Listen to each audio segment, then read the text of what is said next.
Yo, what's up? Let's get into this thing, everyone. So, I just saw a video about pirates and it reminded me of Captain Philip. This one. This is how cargo ships fight pirates without guns. So it's surprising they don't need guns to fight people who are holding guns. A cargo ship does to protect itself from armed pirates trying to get on board. I know what you're thinking. What can water do against AK-47s? Yeah, what can it do? In reality, water cannons are actually pretty effective in preventing pirates from getting on board. But I agree with you. Water guns are quite underwhelming as a weapon, especially considering that if pirates somehow Wait, so they're using water guns against AK-47. That is wild. manage to get on board, it is game over for the ship's crew. Not that they would be killed, but they could be taken hostage for weeks or months, and in some cases, for many years. Ooh. This pirate were released after what? Nearly 5 years. These pirates have resources to keep you, bro. They'll feed you. If you're a hostage, they have to feed you. We are like their kid now. But what happened when Somali pirates attacked a US Navy cruiser and destroyer? Yeah, Somali has, I don't want to say the best pirates, but Somali has pirates, bro. Somali is pirating that side. They don't play. At the same time, why many commercial ships don't simply carry real weapons to protect themselves against criminals. Why these extremely loud speakers can be deafening to pirates, even if they wear earplugs. How the simple attachment turns a hose into a weapon. And if all that fails, what the crew could do to get rid of armed pirates who've successfully boarded the ship is not what you think. There are two layers of defense that most commercial ships employ against pirate attacks. Okay. First is the discouragement layer, which There are how many? commercial ships employ against. There are two layers of defense that most commercial ships employ against pirate attacks. Is the discouragement layer, which is Okay, this looks fire. This modeling looks fire. equivalent to installing a security camera outside your house. It doesn't physically, but it will discourage some burglars from targeting your house. The second layer is the anti-boarding layer, which is similar to having a security gate at your house to make break-ins much more difficult. For it doesn't stop the pirates.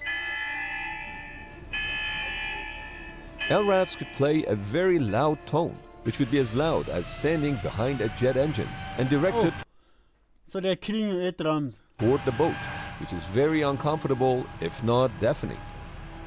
Now you might think the pirates could simply wear earplugs, but according to one manufacturer, that wouldn't be very effective.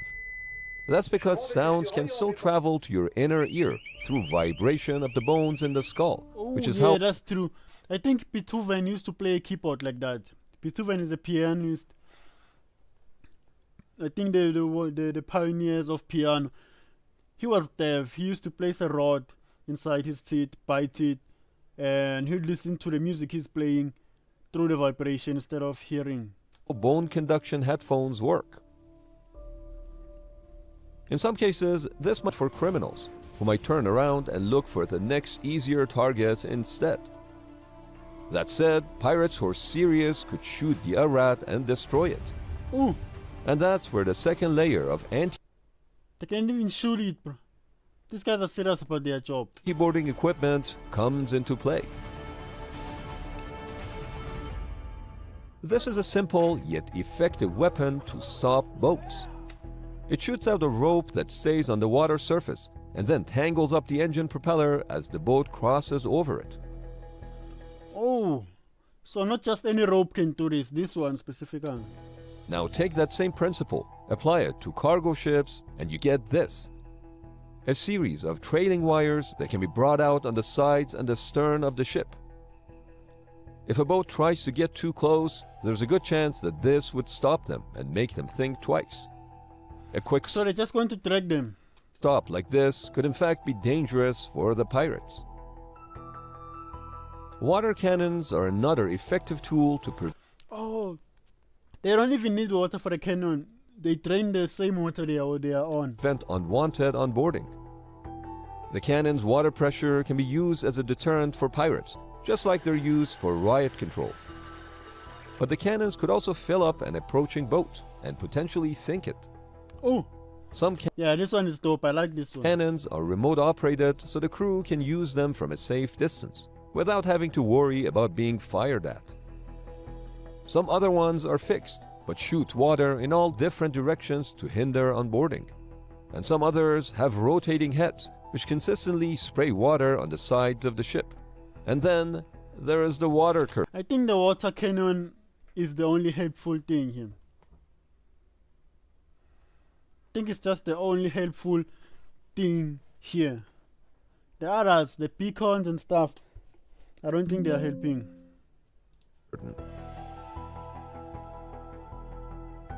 This specially designed sinker rate keeps the nozzle down near the water's surface, and the restrictive nozzle at the end ensures Whoever invented this, bro, is dope. I didn't even understand what he was doing when he did this with his arm. This specially designed sinker rate keeps the nozzle down near the water's surface, and the restrictive nozzle at the end ensures that the water coming out does so at high pressure. This makes the long hose lash about unpredictably and violently. It would They should add spinners, like blade spinners, around and let it spin using powering it with water. Hydropower. Spinners around the ship. definitely hurt to get hit by this thing. And if you have several of them down the side of the ship, it would make it quite difficult to climb on board. The good old barbed wire or razor wire can also be used Now this doesn't work, bro. I've jumped on this myself. Barbed wires don't work. Even here, I'm not even thinking of installing them. Barbed wires don't work. to prevent pirates from climbing on board using a ladder. Rolls of razor wire could be brought on the deck and quickly set up whenever needed. An alternative approach is to use safety barriers. These barriers can be simply attached to the sides of the ship and keep pirates out by preventing them from latching their ladders on the perimeter of the ship. Okay. Yeah, this one sounds smart as well. But I think making a video like this is just showing them how to bypass these safety features. Even with a rope, they are difficult to climb over due to their shape and the gap that they create for the climber. All the anti-boarding measures that were mentioned were designed to protect cargo ships against pirates who approached them on small boats. Never was it imagined that intruders would board a cargo ship from the sky. Ooh. Yo, Somalians, Joe. They are now boarding from the sky. They now have helicopters. Damn. They're upgrading. Happened on November 19, 2023, when a helicopter approached the Israeli-owned cargo ship Galaxy Leader on a Yo, look at how beautiful this is, bro. They just took it over. Red Sea shipping route and dropped off a handful of armed Houthi rebels. And from the looks of it, also a professional videographer. What? So this is the real thing? I thought they were just acting it out here. They even dropped their own videograph so that the people cannot tell a different story. The rebels surprised the 25 crew members and took him hostage. But is there anything that the crew of Galaxy Leader could have done to save their ship? In any hijacking scenario, once the attackers are on board, there's really only one thing that the crew could do to force the hijackers to leave. And I'm not talking about a gunfight. If everything else fails, the best thing to do is for the crew to issue a mayday to notify authorities, then shut off the vessel and go into a safe room that cannot be Oh, this happens only if you saw them coming in. But for these guys, unfortunately, they didn't see it coming. penetrated by the pirates. Pirates typically don't have the capability to operate the vessel, and if they cannot take anyone hostage, they have no leverage. They'll be most likely forced to leave before the Navy or Coast Guard arrives. But with the Galaxy Leader, the element of surprise from the sky made this option impossible. What? How? The Galaxy Leader, which is a car carrier, had no cars on board at the time. but the Houthis who hijacked it didn't care. This is because the Houthis' hijacking was politically motivated. And Oh. this is why, as of January 2024, the Houthi rebels have anchored the ship in the midst of Yemen. Yo. They still have the ship to this day. These guys are wild. And turned it into a bit of a tourist attraction, apparently worthy of a selfie. But when it comes to the good old pirates, their motivations and goals are completely different. Consider Somali pirates, for example. When they hijack a ship, their goal is to hold the ship and the crew hostage until a ransom is paid. A high-profile example of this was the 2008 hijacking of the Ukrainian cargo ship Faina by Somali pirates who held 20 people. Bro, why every ship pass by Somali? Why every ship? Ukraine, Russia, South Africa, every ship is passing in Somalia. People hostage on the ship for 4 months until they received $3.2 million in ransom, which was airdropped near the ship. The pirates left the ship the very next day, and the hostages made it out alive. Oh, that's dope if they made it out alive, bro. Usually rich people don't want to pay. In the Gulf of Guinea, there was a different type of attack going on. Those pirates would usually only go after the cargo that was on board and hold the ship and the crew until the cargo was transferred in a ship-to-ship operation. This could take up to 10 days, after which the vessel and the crew were usually set free. There are of course ways to reduce the chances of becoming a target for pirates. For example, in light of the repeated Yemen-based Houthi attacks, as of December 28, 2023, half of the container ship fleet that regularly transits the Red Sea and Suez Canal to go from Asia to Europe is avoiding. Oh, these are all ships. This is Africa. So they are passing here. Somalia is somewhere here. That's why they keep getting caught. And they cannot use this route. It's too far, it's too expensive. They should just use it. It's safer. This route. They instead go around the entire African continent, which adds as much as a week to their voyage, increasing shipping costs and adding delays. But safer for the people. Those who choose to continue using the old route end up paying higher insurance premiums. But isn't it easier to just arm the crew with guns so they can protect themselves against attacks? In theory, yes, but there are legal and practical limitations. In international waters, merchant ships are governed by the state regulations of the flag that they're flying. If the flag's state permits, they can carry weapons. But the problem begins when those ships start going from port to port and country to country, where possession of firearms is illegal. The legality issue aside, the ship's crew are there to operate the ship, not to fight against pirates. I don't mean to open a can of worms, but to me it's a bit like asking teachers in America to carry firearms in case of a pretty much the same thing. School shooting. I would think most teachers wouldn't want that responsibility. This is why some ships hire private security companies that can accompany them in private zones, and they're generally vetted by port state control, so that indeed the ship could enter sovereign waters with arms being on board. All that said, historically, whenever piracy has become a really big issue, that's when the big guns come out. I'm of course talking about the navies.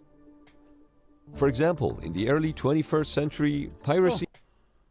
I know, Somali is dangerous. Bro, what's wrong with Somali? Look at the piracy rate in Somali. Between 2000 and 2015. Look at the spike here.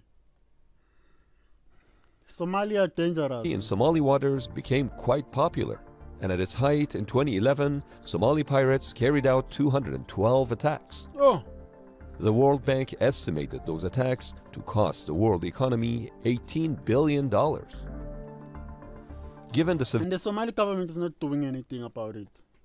Severity of the problem, the US and coalition vessels from Combined Task Force 150 began actively pursuing pirate vessels in an attempt to deter them.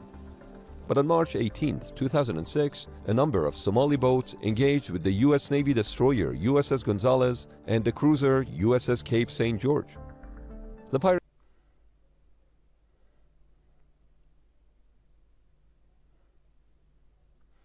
Yo, my internet is messing with me. started shooting at the ships with RPGs and other firearms. In response, the American ships returned fire with small caliber guns. As part of this, a large pirate skiff was set on fire by a 50 caliber tracer round fired from USS Gonzales, which burned it to the waterline. Yeah, bros, small guns firing them at inflatable boats. Just tell you guys, don't miss. Even if they are dead inflatable boat, don't fire randomly. You two fire that one, you two fire that one, you two fire that one, and you just finish it. Just finish it right there. Historically, a big role of navies around the world has been securing merchant routes and fighting piracy, which is why after repeated attacks by Houthi rebels on commercial ships in the Red Sea that crippled global shipping, as well as their attacks on US naval vessels, on January 11, 2024, the US and British forces carried out airstrikes on targets throughout Yemen as a response to the Houthi militia. On January 17, 2024, the United States announced the Houthis, also known as Ansar Allah, as a specially designated global terrorist group, which means no more water guns for the Houthi rebels. Oh. This is fire, bro. These Houthi rebels, these are Ethiopians are cold with this, bro. That's why they even made that video, that movie about them. Captain Philip. Ethiopians are just something else.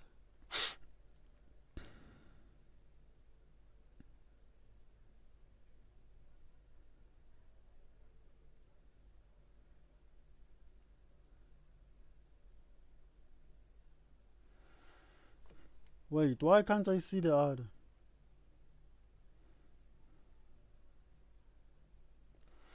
I see another one where pirates tried to hit the wrong Navy ship.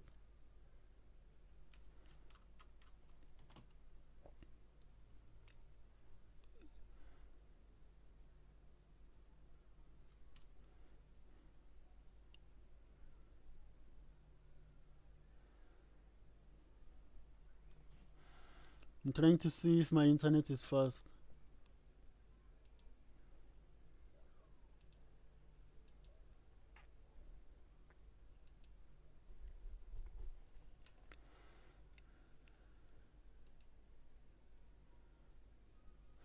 Here's another video. Let's react to this video. Let's react to this video.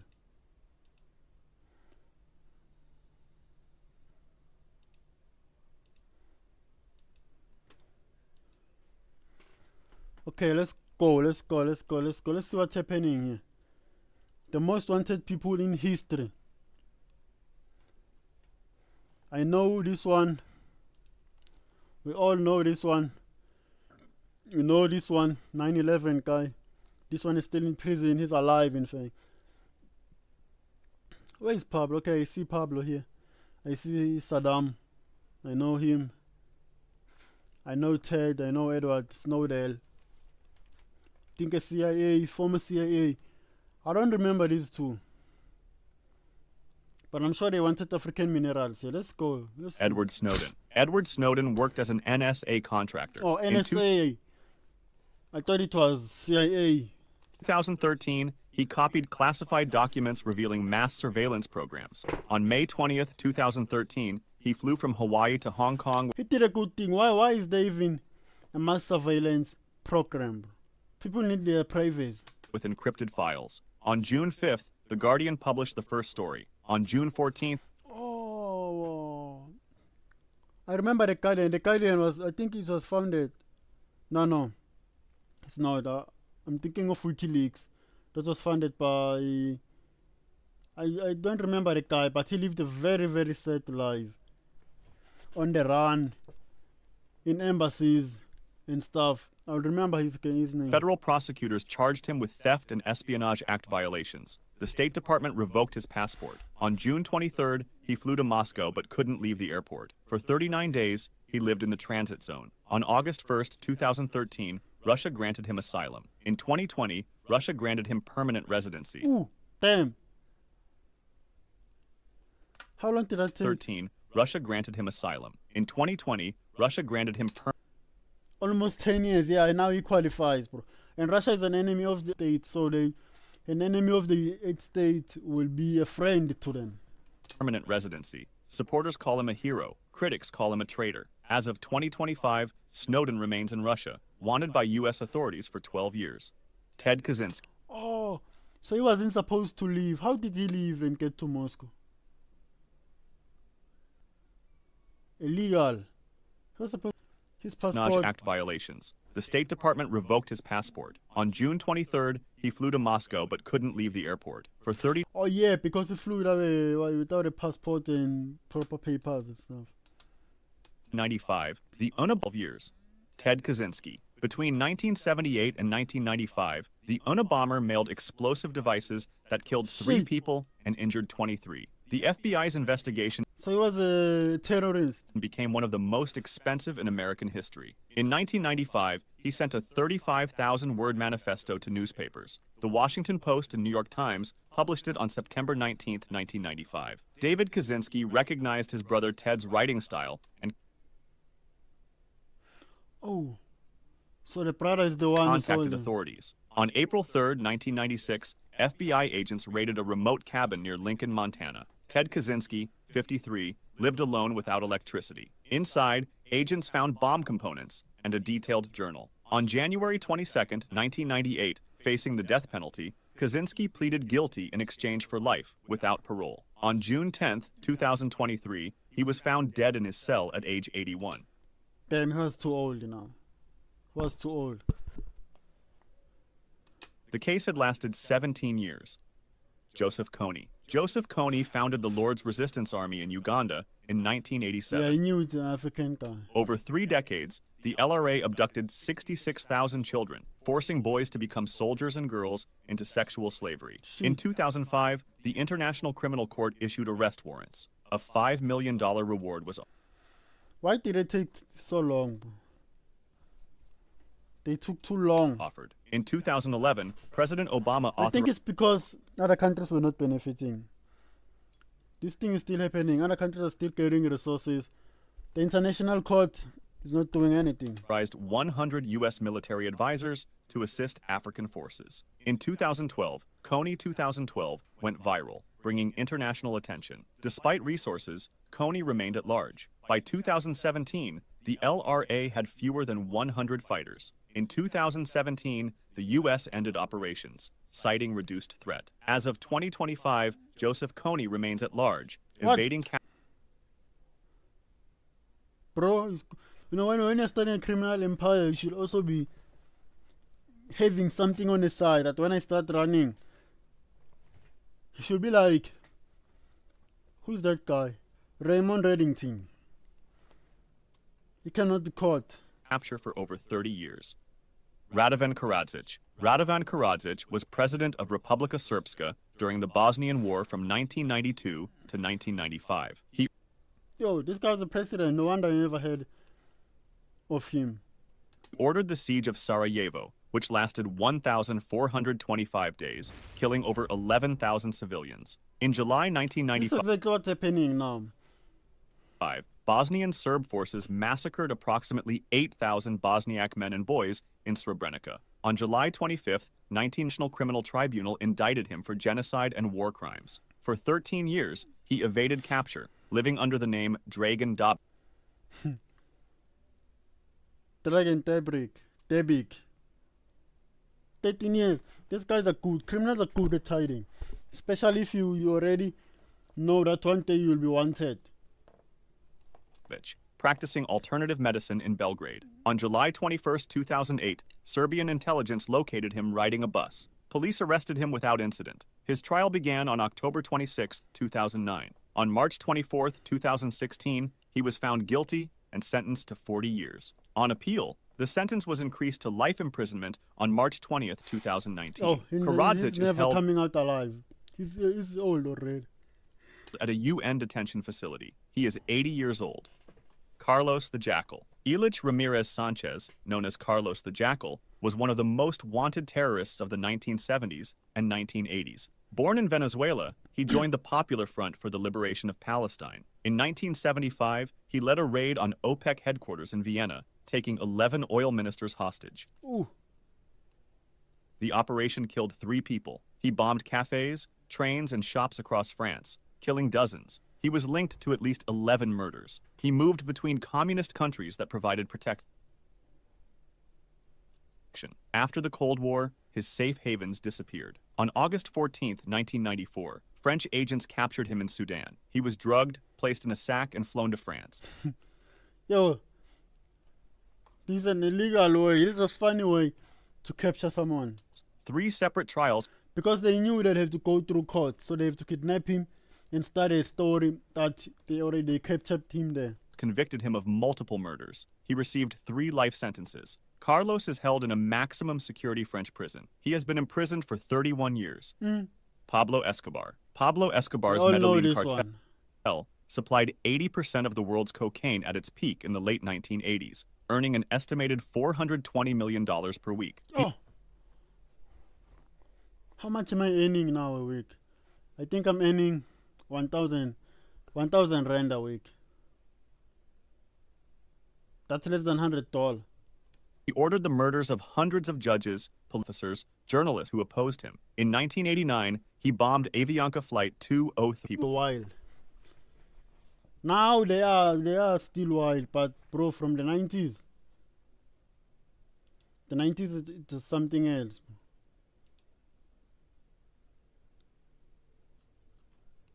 Bribing guards. For 13 years, he remained free, running his cartel He escaped and remained free for 19 years.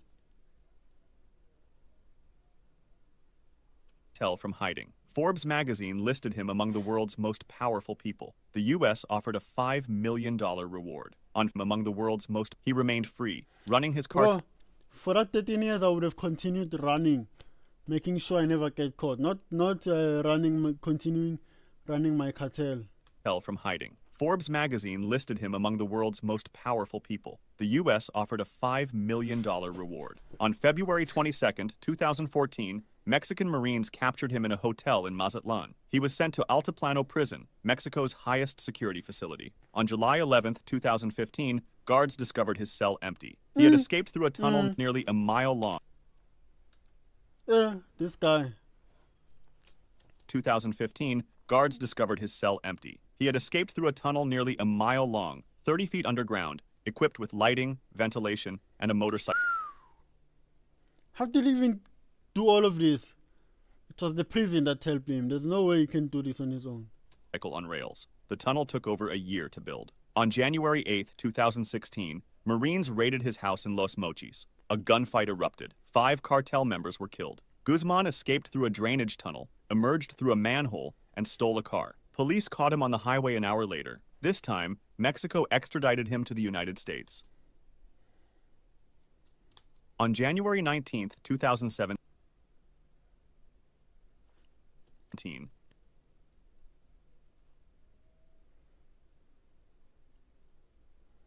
exactly 16 years after his first escape, he arrived in New York. His trial began on November 5, 2018.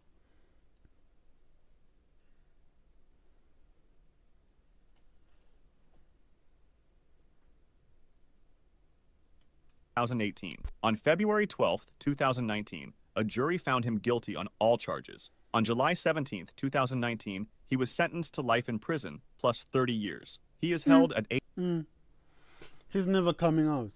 ADX Florence, the U.S. Supermax prison in Colorado. Adolf Eichmann. Adolf Eichmann organized the logistics of the Holocaust, coordinating the deportation of millions of Jews to concentration camps. After World War II, he escaped to Argentina in 1950 using a Red Cross travel document under the name Ricardo Clement. The very same people he hated, he used their details to travel, to run. He lived openly in Buenos Aires, working at a Mercedes-Benz factory. What? In 1960, Mossad agents confirmed his identity. On May 11, 1960, they grabbed him near his home and held him in a safe house. On May 20th, they smuggled him onto an El Al flight to Israel, disguised as a sick crew member. His trial began on April 11th, 1961 in Jerusalem. On December 15th, he was found guilty and sentenced to death. On May 31st, 1962, Eichmann was executed by the State of Israel. Yeah, Israel doesn't play with executing. I still have to watch that video. Saddam Hussein ruled Iraq as dictator from 1979 to 2003. He used chemical weapons against Kurdish civilians in 1988, killing 5,000 in Halabja. Oh. On March 20th, 2003, American forces invaded Iraq. Within 3 weeks, Baghdad fell. Saddam disappeared. A $25 million reward was offered. On December 13th, 2003, soldiers raided a farmhouse near Tikrit. They found disturbed earth near a mud hut. Underneath styrofoam and a rug was a spider hole, 6 feet deep. Saddam was inside, disheveled and bearded. He surrendered without resistance. His trial began on October 19th, 2005. On November 5th, 2006, he was found guilty and sentenced to death. On December 30th, So Hussein was sentenced to death. I didn't even know that. I'm learning a lot here. 2006, Saddam was executed by hanging. He was 69 years old. Ayman al-Zawahiri. Ayman al-Zawahiri was Osama bin Laden's deputy. No, I wanted to say that I cannot prove it, but he was a terrorist. I just didn't want to sound like I'm discriminating because he is Muslim. But he is a terrorist. Helped plan the 1998 U.S. embassy bombings that killed 224 people. He helped plan the 1998 U.S. embassy bombings that killed 224 people. He helped Ayman al-Zawahiri. Ayman al-Zawahiri was Osama bin Laden's deputy. He helped plan the 1998 U.S. embassy bombings that killed 224 people. After bin Laden's death in 2011, al-Zawahiri became al-Qaeda's leader. A $25 million reward was offered. For over 20 years, he evaded Al-Qaeda's leader. Wait, Osama died After when? bin Laden's death in 2011, al-Zawahiri became Al-Qaeda's leader. A $25 million reward was offered. For over 20 years, he evaded capture. Yo, 20 years. In 2022, the CIA identified a safe house in Kabul's Sherpur neighborhood. Surveillance showed al-Zawahiri appearing on the balcony each morning. On July 31st, 2022, at 6:18 a.m., a U.S. drone fired 2 Hellfire missiles at the balcony. Al-Zawahiri was killed instantly. No one else was harmed. The Taliban later confirmed his death. Al-Zawahiri had been wanted for 24 years. Osama bin Laden. On September 11th, Wait, the Taliban, who was leading? So the Talibans were like a military for the Al-Qaeda. 2001, 19 hijackers killed nearly 3,000 people in coordinated attacks on the World Trade Center, Pentagon, and United Airlines Flight 93. Bro, this was a very sad attack. I don't even want to say it was a greatest attack. Within days, investigators identified Osama bin Laden as the mastermind. Bin Laden had founded Al-Qaeda in 1988 and declared war on the United States in 1996. The FBI placed him on their most wanted list. War on the United States in 1990. Bin Laden had founded Al-Qaeda in 1988 and declared war on the United States in 1996. The FBI placed him on their most wanted list with a $25 million reward, the largest bounty in history. U.S. forces invaded Afghanistan in October 2001, targeting Taliban forces that sheltered bin Laden. He escaped into the mountainous Tora Bora region in December 2001. American bombers plexus across the